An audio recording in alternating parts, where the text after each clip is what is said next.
radio play for this week is entitled The Great Illusion. It is a dramatization based on a story which will be found in the fascinating pages of next Sunday's issue of the American Weekly, the educational and entertaining magazine distributed with every Hearst Sunday newspaper from coast to coast. It is Saturday night at the Variety Theater in Paris. Sturdy stagehands set up the paraphernalia for the closing act on the bill, The Great Hernando, Magical Illusion. A young man appears at the stage door and is met by the doorman. No one's allowed backstage during the performance. Oh, it's you, Monsieur Lassalle. Yes, I wanted to see Mademoiselle Colette before she goes on. Is she up in the dressing room? Yes, Monsieur. Go on right off. Who is it, Louis? It's Edward. Darling, come in. Oh, Edward, my dear. Oh, you shouldn't have come up here. Oh, my darling. You look breathtakingly lovely tonight. Flatterer. It's the makeup. I know better. Colette. Oh, darling, please. My lips have just been made up fresh. I must go on stage in a few minutes. But I haven't seen you for a whole month. Yes, I know. Oh, well, I suppose I shall have to wait until after the performance. You're coming to supper with me tonight, my first night back. Yes, of course, silly. Now you must go. Hernando will be furious if he knows you're up here. Is he still bothering you, Colette? Why, Hush, Edward. You know I must keep on good terms with him. Why? Quit this work. I can support the two of us. For my sake, be free of this devil's magician. I'm afraid he'll harm you sooner or later. I'm sick of battling with him. All right, Edward. I'll hand in my notice tonight. Good. Then after the show, we'll go and celebrate the two things. My return to Paris and your freedom from that snake Hernando. Yes. Hernando? Hey, Hernando the snake. Who is this? Huh. The man you save your smiles for, huh? Why, you... Edward, stop. Please don't make a scene. You may as well know, Hernando. This is my fiancé. You must go now, Edward. I'll meet you later as we planned. I must tell Hernando the news. All right. I'll go, dear. But listen to me, Hernando. If you bother Colette again, you'll have me to settle with. I'll see you after the show, darling. Yes, Edward. You must tell me the news. Have I not just heard it? This undercover sweetheart of yours? I suppose that is news, Hernando. But this is the most important, since this affects you.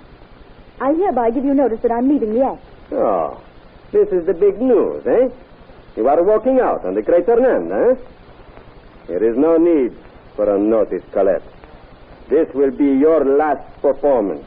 Hernando and Company on stage, please. Tony. Very well. I'm glad to be free of you. I've stood all I can from you. And now, senorita, we shall go down for your last appearance.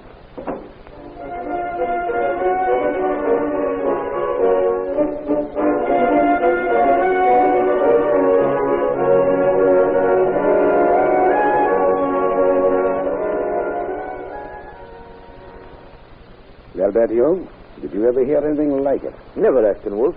Even the young man here must realize that it's only a coincidence.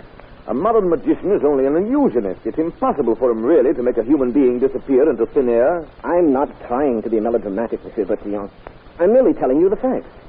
Saturday night, when Colette was made to vanish, she really did disappear. Yes, but you told us that she'd been repulsing this magician's attentions. Perhaps she ran away in order to avoid him. Why should she run away in full makeup and stage costume? I've seen the act, Ashton Wolf. The magician stands down near the footlights during the whole illusion. It would have been impossible for him to have left the stage to molest the girl. Yes, but who knows what happened in the darkness when Colette was hidden by the artificial flames.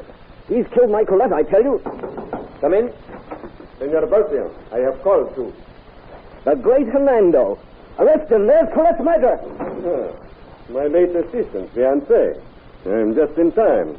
I gather he's been telling you that I made away with Senorita Colette. You young fool. You'll be trying to blacken my reputation once too often. Senor Hernando, please.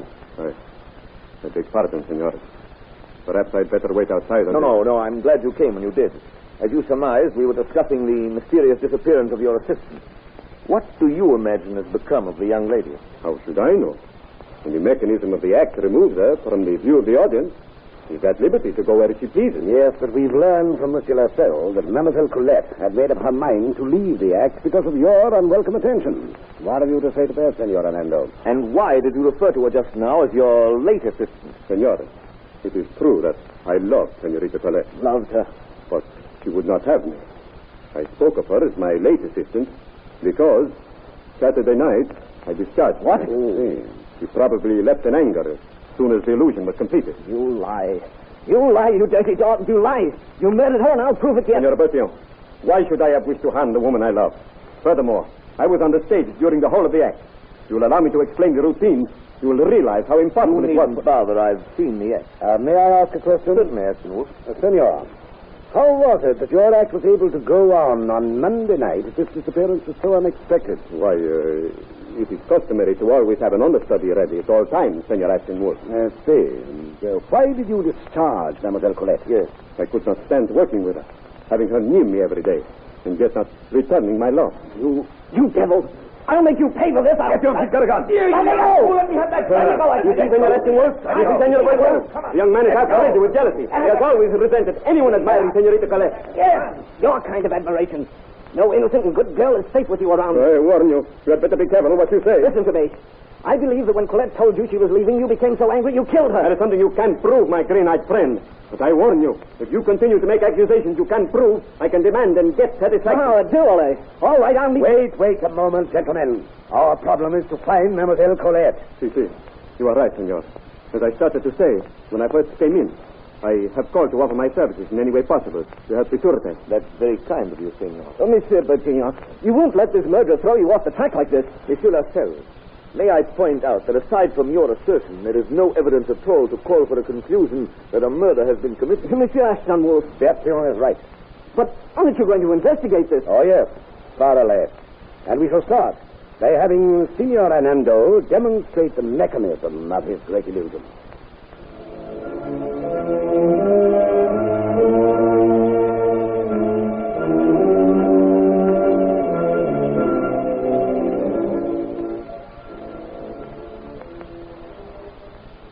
Well, A.W., Hernando will be here at the theater any minute. What have you found? It's a good thing we made the appointment an hour later than the time we actually intended getting here, Bertillon.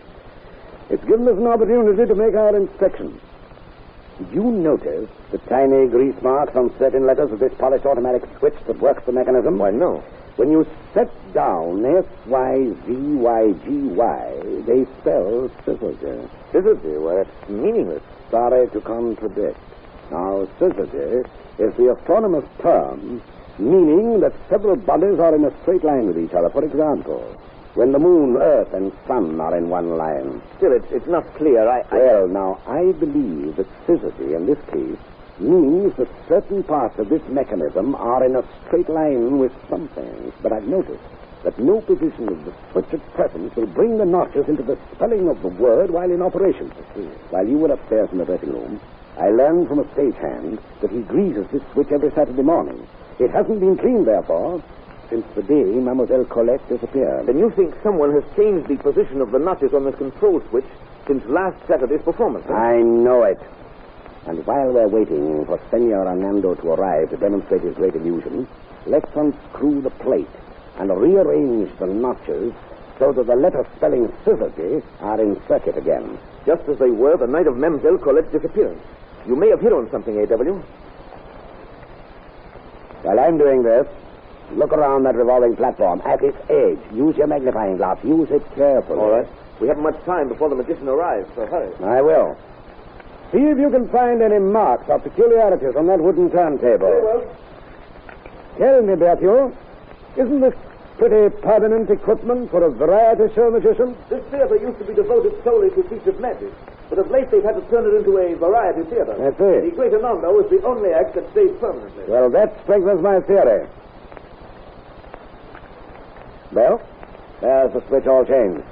You found anything? Yes, look at this. Plaster, cement, and dust. You found this on the edge of the revolving platform? Yes, what does it mean? Well, I told you Syzygy meant that certain things are in a straight line, didn't I? Ashton Wolf, you mean the revolving platform meets a secret panel? That's my theory. And when Hernando arrives and demonstrates his trick, we shall soon see. Look out. Here comes someone. Senor Hernando? No, it's I, Edward Lascelles. I hope you won't mind my watching this demonstration. Besides, I've seen the act and know how it's done. Glad to have you, monsieur. This must be the magician coming now. Senor, I am sorry to be late. Quite all right, senor. I was, Oh, Senorita Colette's fiancé is here, eh? Yes, suppose you begin your act. Very well. You see the wax Raja lying there in the fire of artificial love? Yes. My assistant, the Senorita Colette, at the end of her interpretive dance, threw herself beside the figure. Then I gave a cue to throw this switch. Just a moment. Suppose we have someone to impersonate the girl. Why not? Who will be the impersonator? You, Senor Lascelles? You are so suspicious of me? Yes. I'll take Colette's place. Yes, but monsieur... Don't try to stop me. I want to know what happened to her. Let them prove once and for all that I had nothing to do with it, senor. Very well. Are you ready, senor? Ready. On your switch. Very well. From my place at the footlights, I give the cue to my electrician who throws the switch. So.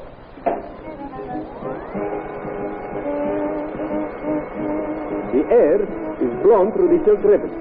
They rise like flames. The lights grow dim. The other side of the platform, which contains the artificial embers representing the ashes of the funeral pyre, starts to come into position. From the supposedly burning girl, there is a scream. Lafayette, are you all right? Good grief, the young man's completely disappeared. Where's he gone? Sapristi, I've been tricked. Someone has changed the switch. But you will never see that thing full in eyes. You'll never see me again. LaRue, stop that man. I'll stop that scene. Don't waste any time, Bertillon. Our man will catch the magician. Throw that switch and throw it at once. All right, here goes. Watch that panel in the temple, said Bertillon. When it slides open, I'll put a stage brace into it. You throw the switch off and stop the mechanism.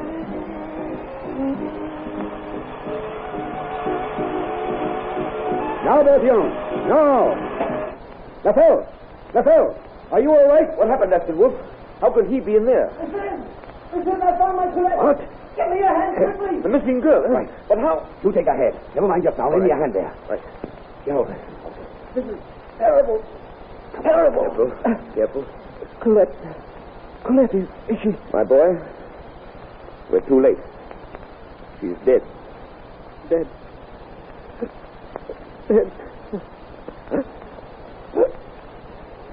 I was afraid of it, Bertillon. If you hadn't thrown that switch when I told you, that boy would have died too. How did either of them get in there, Aston Wolf? When that switch was set for Syzygy, the trapdoor swung open in synchronization with the stopping of the revolving platform. The centrifugal force thus generated threw the unsuspecting victim off the pyre and down into that chute. The trapdoor then closed, making the chamber airtight and suffocating the victims, and the dim light hid the whole business. Again, the almost perfect crime. Murder on a straight line. But you can't. Yes. You don't. And here they come with our magical murderer. Well, Senor Anando has got himself into a straight line heading for the guillotine. And before you can say the word Syzygy. Today's radio drama, which presented another of the famous cases of H. Aston Wolf from the files of the Sûreté in Paris, was taken from a story which will be found in next Sunday's issue of the American Weekly, the magazine distributed with all Hearst Sunday newspapers from coast to coast. This is Wentworth announcing and turning the microphone over to your own announcer.